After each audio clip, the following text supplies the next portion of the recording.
Uke ni kiungo muhimu zaidi katika mwili wa mwanamke na afya yake hutakiwa kuzingatiwa kila mara. Ila kama viungo vingine tu mwilini, uke pia huugua. Actually, when I was sitting like this, I could feel it trickling. I could feel it. Dorris Muriithi mwenye umri wa miaka 52 anafahamu fika madhila ya endometriosis. I was about 13 years old, and that it started with my first menses. I was a young teenager, I think one of the last in my primary class to have started her periods. But then when it came with a lot of pain.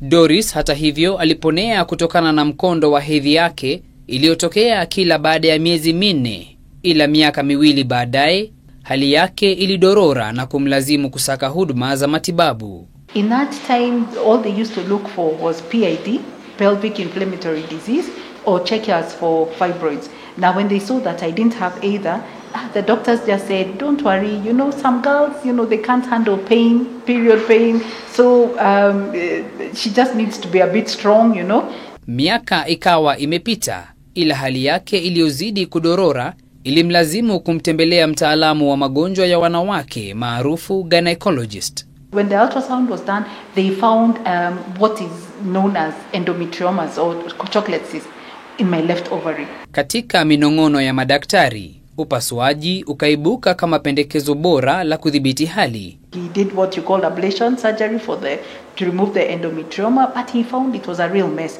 That it had even the ovary had stuck to the lower back, and then they looked at my pelvic region. They saw how the adhesions and the endometriosis, all that, even going all the way to the urethra, all that part. Hatua ya upasuaji Dorris alitarajia itaondoa madhila aliyokuwa akipitia hapo mbeleni. Kinyume na matarajio yake, Dorris katika kipindi cha kwanza cha hedhi baada ya upasuaji alitamani chupa yake ya uzazi kutolewa. Usually they say that ablation surgery is not very good.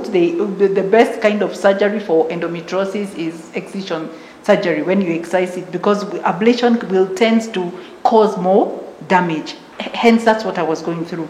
In the ovaries, sometimes the blood becomes encapsulated and it's bleeding, but where it's bleeding into is sort of in a sac. Daktari Nelly Bosire ambaye ni mtaalamu wa magonjwa ya wanawake anafafanua kwa kina jinsi endometriosis hutokea. The little black dots represent endometriosis. And endometriosis basically means that this special lining of ours somehow found its way outside of this uterine cavity and attached at different points anywhere in the body. And when I say anywhere, I mean literally anywhere in the body. So the commonest places we find is within the pelvis. It can be outside, attached to the uterus itself, it can be in the vagina, it can be outwards and, attaching to the ovaries, as you can see there, the fallopian tubes, can be anywhere. And wherever it is, remember these hormones, even though they are made in the ovary and they work here, for them to get from this ovary to here, they go through the bloodstream. And blood will go around the entire body, which means that it doesn't matter where this tissue will attach. This tissue will continue being responsive. Daktari Bosire anatoa mfano wa kiungo cha uzazi wa kike, jinsi endometriosis husababisha uharibifu mahala hapo. One of the biggest challenges we have is the tubal blockage. However, the blockage might also not just be internal, it might also be external. So having inflammation, that's why you have a demonstration here where a lot of scar tissue formation happens, and this scar tissue can literally act like a thread or a piece of rope and put pressure that literally blocks off the tubes. So they may be patent, but they've been forced shut because of a lot of scar tissue around that. Because there's a lot of distortion of this tube. And whereas this should be the normal presentation, but the end of the fallopian tube, what we call the fimbriae, surely like finger-like spread out over the ovary, and this is how they are then able to pick out the ovulating egg. You can imagine what happens when it's so distorted until it's facing the wrong direction. Licha ya kutofahamika mno kwa endometriosis, kila mmoja kati ya wanawake au wasichana 10 anaugua maradhi haya. Most common complaint is just severe period pain. And sometimes it is so bad, there is no way to manage it, that you then may have to consider removing the entire uterus as a treatment. And it's actually stated that more than 50% of women with endometriosis will really struggle with infertility.